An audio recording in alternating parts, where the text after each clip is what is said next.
For decades, the Green Belt stood as a promise of clean air, open space and a line that would not be crossed.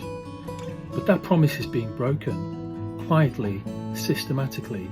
In the name of flexibility, planning rules are being rewritten, turning protected land into prime real estate. This isn't progress, it's a land grab. And once it's gone for good. The Green Belt is under siege and the clock is ticking. That's why this video matters.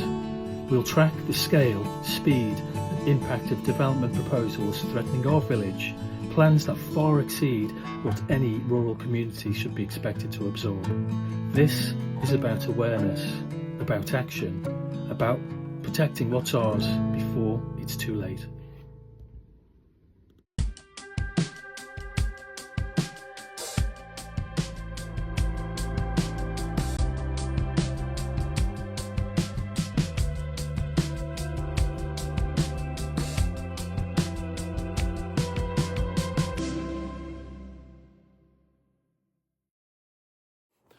And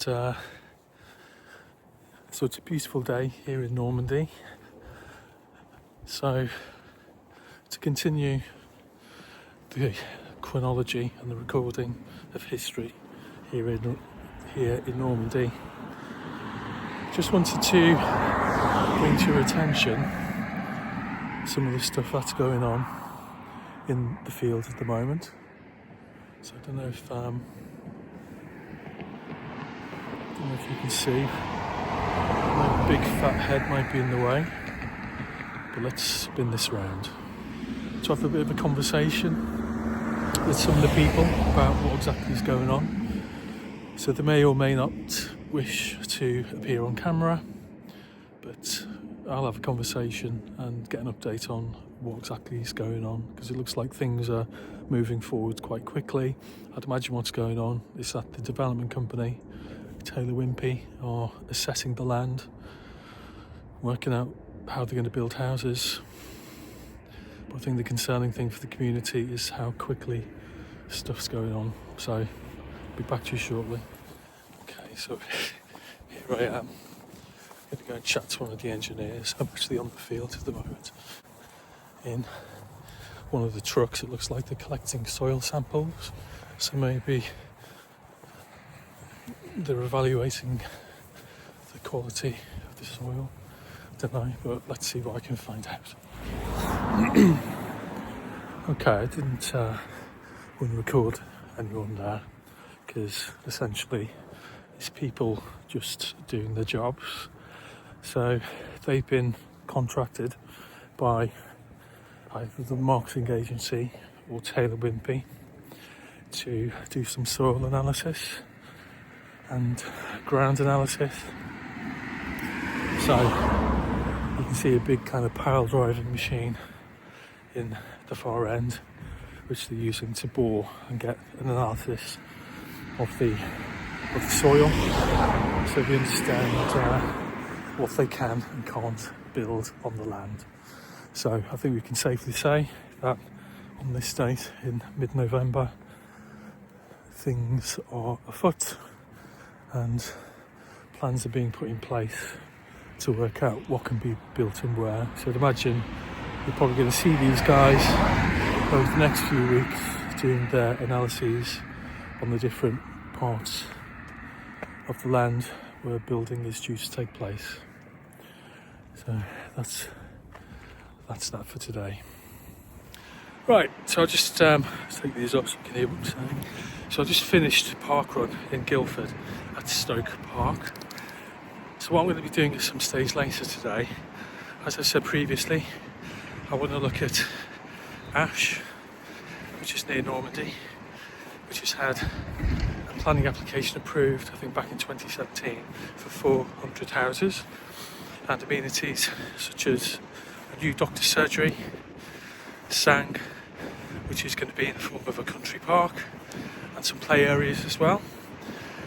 I don't know why it was insisted that more resources, say shops and maybe other entertainment spaces, were also proposed. Maybe it's because of the size of the development, but from a sang perspective and the country park, I'm expecting something like this. If you look around here, Stoke Park, so plenty of people around on a Saturday morning. Provisions for rugby. People come down here, play various games, walk the dog. So it's a nice area to come out and exercise and just to improve your mental health, breathe. So I expect top-notch resources when I visit Ash later today, and I look forward to seeing what they've provided as part of their sang offering and to see what we can insist on in terms of the plan for Normandy to ensure green not greed and the best plan for Normandy. So I'll catch you later. Okay, we're here today in Ash and it's a lovely day. So it's a bit cool, it's quite sunny. The reason we're here today, we're looking at three things. So firstly is the sang provision in this development. And the reason we're looking at it is just to understand what was good, what was bad, and lessons that we can take in terms of insisting the sang provision is the right one for Normandy. So number two is general provisions for the community. So that's things like doctor's surgeries, shopping and other things. So I know that there's a proposal for a doctor's surgery here, so we're going to look at what's happened with that. And there are a couple of play areas as well, so we're going to look at those and see how good they've been for the community. If we get to speak to a couple of people as well, that'll be great, but let's go. Okay, so we're going to start off here. So this is as you move into the sang area. So if you just sweep around, you can see there's a pathway here. So there's a gravel track, it's well looked after. And the reason for that is that this is one of the national cycle routes. So it goes from here all the way into Guildford, actually goes through Normandy. This is a well-defined cycle path. But the sang we're going to look at has been named Ash Green Meadows. There's the sign there. So this is good in terms of you come off Ash Green Meadows and you can cycle on a national cycle network. So that looks good.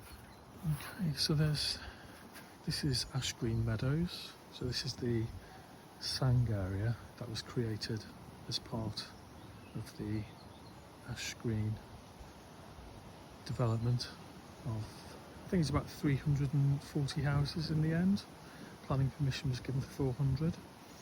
So this site here had to be set up as an alternative natural green space to stop people from heading to the ranges. So you can see here there are various pathways and defined areas, so woods, meadows. So you've got drawings of people on there as well, walking the dog, kids playing. So it seems to be quite a large area. There seems to have been some thought that's gone into this. So we're going to look at the areas now and then kind of reflect on what works, what doesn't work, and what we should be thinking about from a Normandy perspective about our development. Okay, so we are here. We've stepped into Hoyle Fields, which is probably the largest field for people to come walk the dogs and do stuff in. There's a gate here which you use to access the field. It looks like people do walk around here, but there are no distinct pathways. So you've got your grass. Looks like people walking in this grass have made these pathways, which is a bit of a disappointment really, because you expect as part of the provision you have kind of sports fields for kids to do games in, maybe benches and things for people to sit down, but at the very least you'd expect scalpings for the pathways. So it's a beautiful area. Looks like there's someone on a swing over there. So kids must come here and do stuff in the environment. It looks like people do come here to walk dogs. But generally, not a ton of stuff to do. So I think from a Normandy perspective, we need to make sure that any natural areas, as well as being functional for wildlife, need to have provision for people to access the area as well. I think the land is quite well looked after, so I'd imagine that the grass is mown, but I think as far as kind of providing for the community is concerned, apart from the gate and the signage, I don't think a lot of money has been spent in terms of developing this as a place of interest for the community. So I think it's something to think about in our plans. Yeah, it's kind of a difficult one, isn't it, in terms of when there's development, we need to think about the wildlife as well, and how that's going to be affected. I suppose in an ideal world, you're going to want as much of the land as possible not to be disturbed, to be left untouched, so wildlife can thrive. So I think you do need a part of that within any development. So areas which are for wildlife, which say have minimal pathways, but allow wild animals to build their own habitats.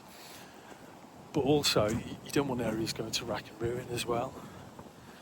You want to make sure that there are some areas that are well maintained, encourage people to walk their dogs, but also to use the space as well.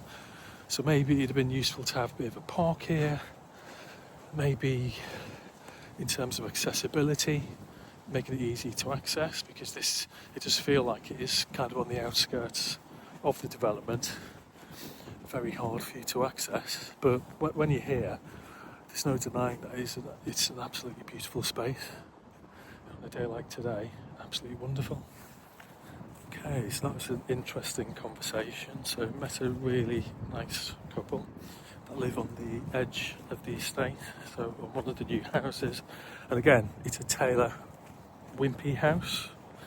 So I think there were various different developers doing different parts of this particular estate in Ash. Didn't realise Taylor Wimpey were one of them.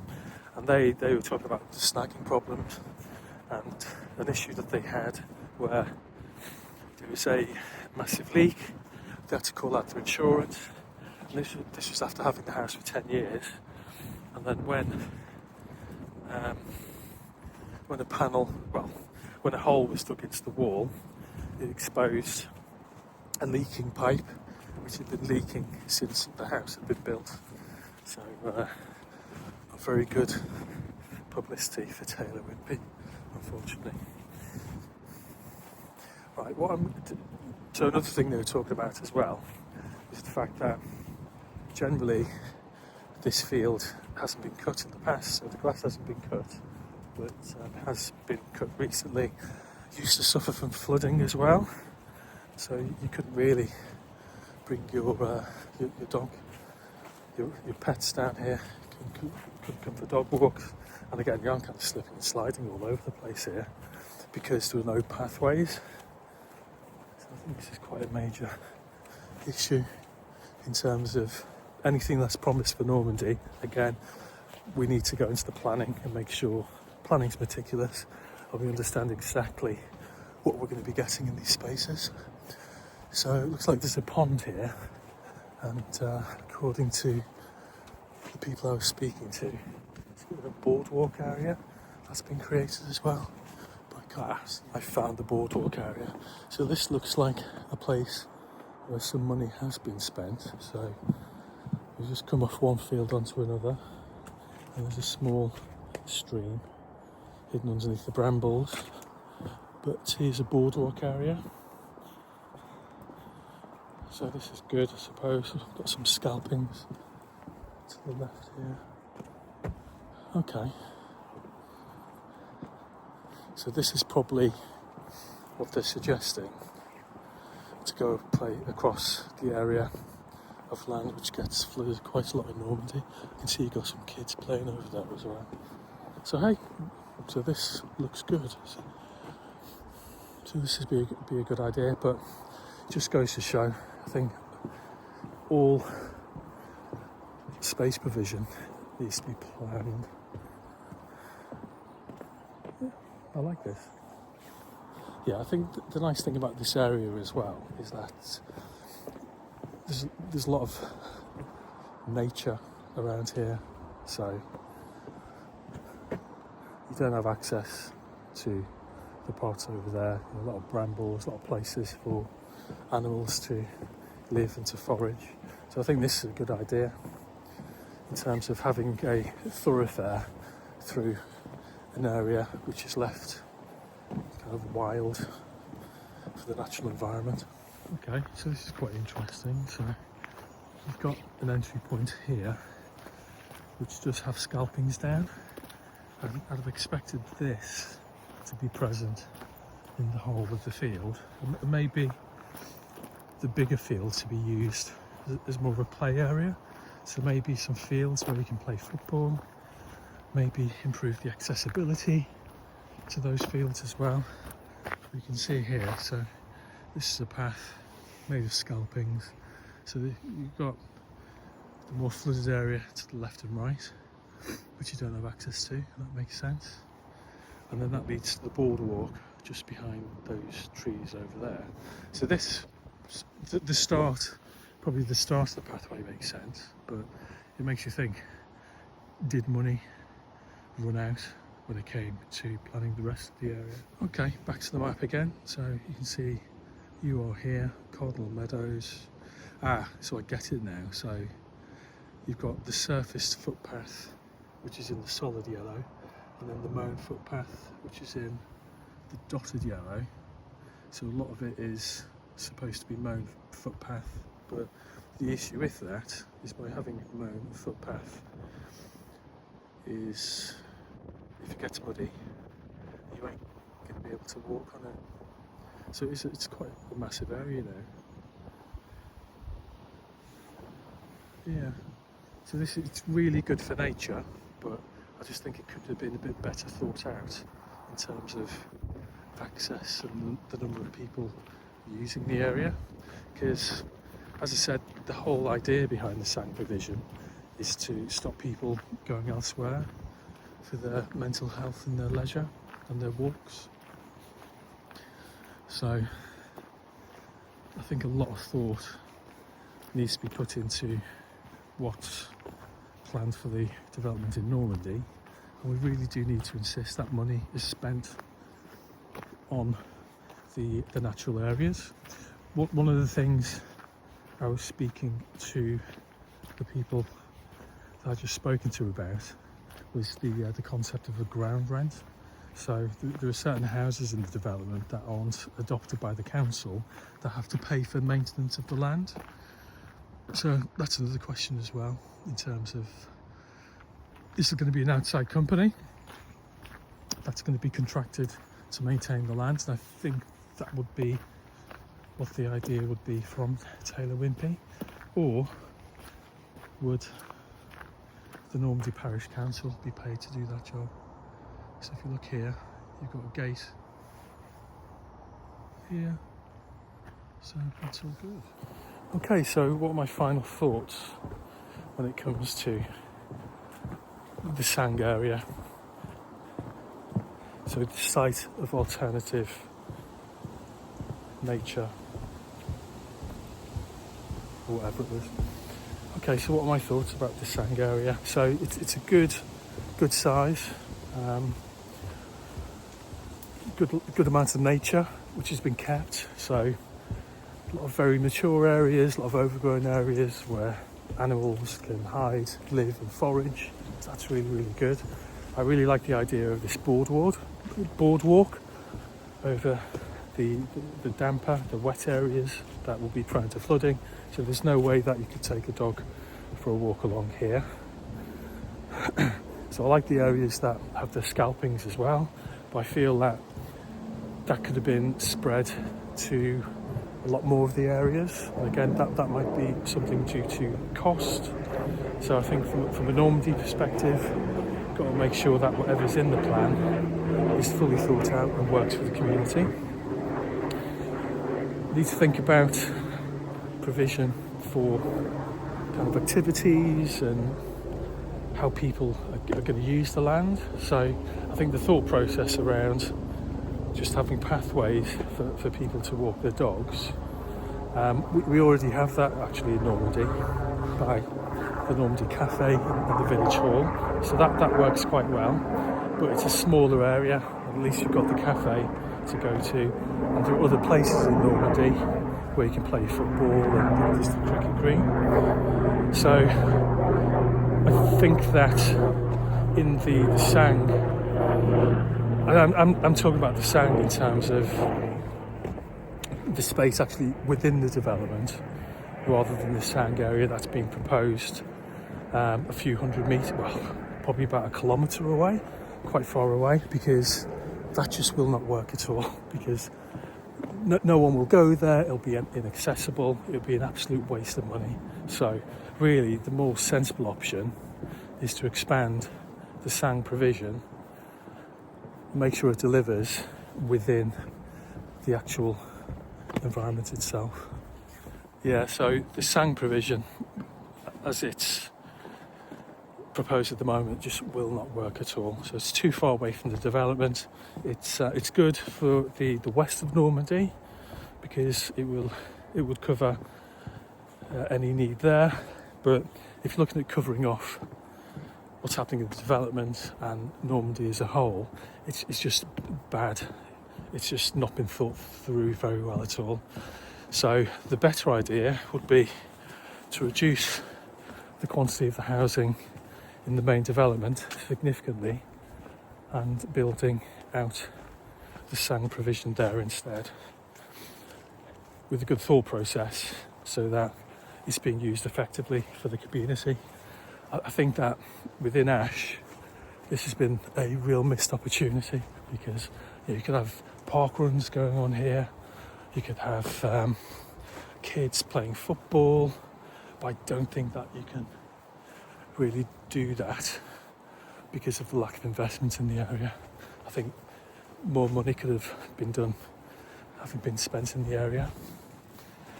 And I think there is an external third-party company that does look after the place, and there are kind of some nature-based organisations that look after the land. But I do genuinely believe that you can strike a balance in between function for the community and nature as well, for to deliver what's needed for the community. Yeah, I get another really interesting conversation with some of the people that live in the area. Again, said they're very much affected by the traffic in the area. Lots of new development around here. I believe there's been another development just at the corner of this field for 400 properties that's been signed off as well. And you're just concerned really at the amount of development that's going on. I think one really interesting thing though is, when asking about what they could have done going back in time, was the amount of apathy to the development. So in meetings they had previously, a lot of people were very much of the opinion, oh, it's going to go ahead anyway, not realising that there's a lot that they can do to shape what that development looks like. I think that's advice that we need to take in Normandy.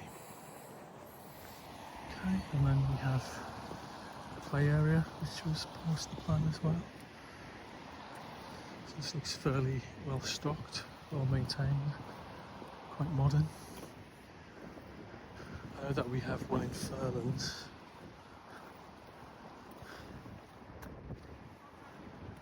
But you'd imagine there'd have to be something like this in some way, shape or form on the development as well. You've got a little basketball court over there as well, so it's well stocked with a lot of apparatus.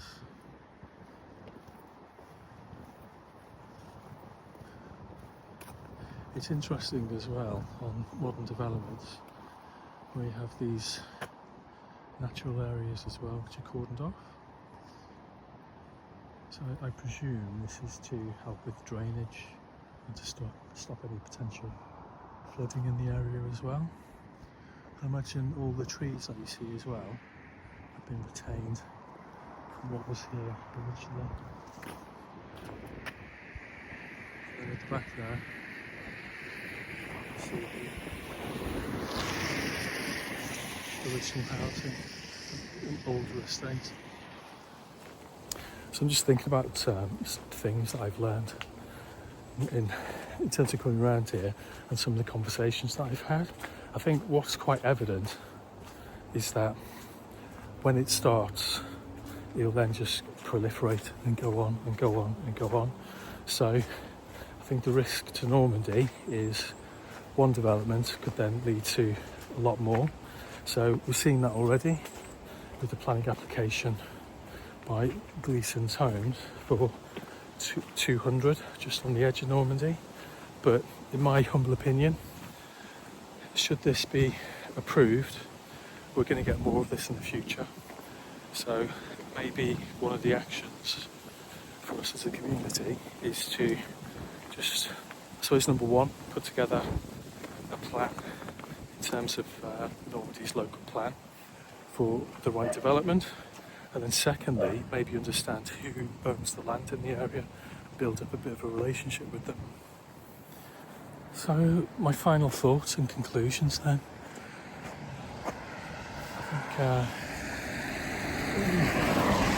I'll walk a different way. So I'll see if I can get from A to B this way. So you look around the development and a lot of houses here. They look like good quality houses. There's a lot of greenery in terms of trees that have been retained, which is really good. So I'm sure that the people that have bought houses here are very happy indeed. However, that being said, you've got to think about the resources in the area of Vash to support the population. So it's very, very limited in terms of shops and supermarkets. You have to go to Ash Vale for the nearest supermarket, restaurants, schools. So none of that's really been added to in the area with the addition of these, I think it's about 340 or so houses. I think the Sang area as well. So I think a lot more thought could be gone into in terms of producing an area of sport and entertainment and general recreation for the community. So I think the bare minimum has been done there really. Creation of a few paths and installation of a few gates to let dog walkers walk the dogs. So I think that could have been thought out a lot more deeply as well. But there is a lot more development that's happening in Ash at the moment, quite near to the railway bridge. And again, none of that development is coming with additional public amenities. So that's just going to be more and more people commuting in and out of the area and doing their shopping and finding their entertainment out of the area as well, which isn't going to be good in terms of pollution. So yeah, I think you've got another suburban jungle which has been created here, and we could learn from this in terms of what's going on countrywide in general. I think good planning, making sure that housing which is developed is going to support the people that live there and the communities that exist already, and just making sure that the quantity of houses is correct for the community as well, the area that the development's going into. And it's quite clear that numbers are going up and up and up, and with one of the conversations that I've had before, things like access to doctors is going down, down, down.